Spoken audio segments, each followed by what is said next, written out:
नमस्कार विद्यार्थी मित्रांनो, आज आपण इयत्ता दुसरी विषय मराठीचा पाठ क्रमांक 26 मांजराची दहीहंडी चे वाचन करणार आहोत.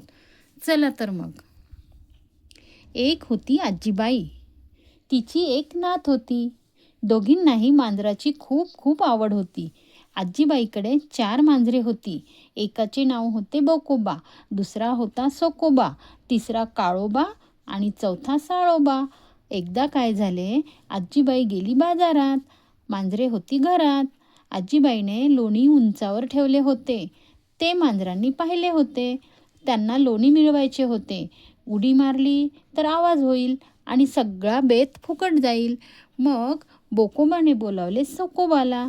सोकोबाने हाक मारली काळोबाला आणि साळोबाला. आता बोकोबा, सोकोबा, काळोबा व साळोबा सारे जमले.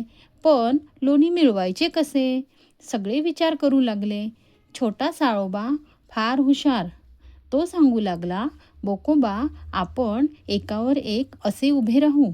झाले. बेत ठरला आणि बोकोबावर सोकोबा, सोकोबावर काळोबा, काळोबावर साळोबा अशी दहीहंडी तयार झाली. पलीकडे माधुरी झोपली होती.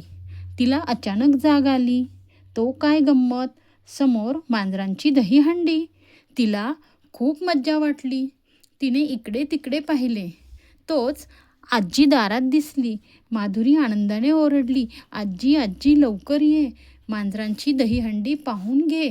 मांजरे एकदम घाबरली आणि लोणी टाकून पळाली.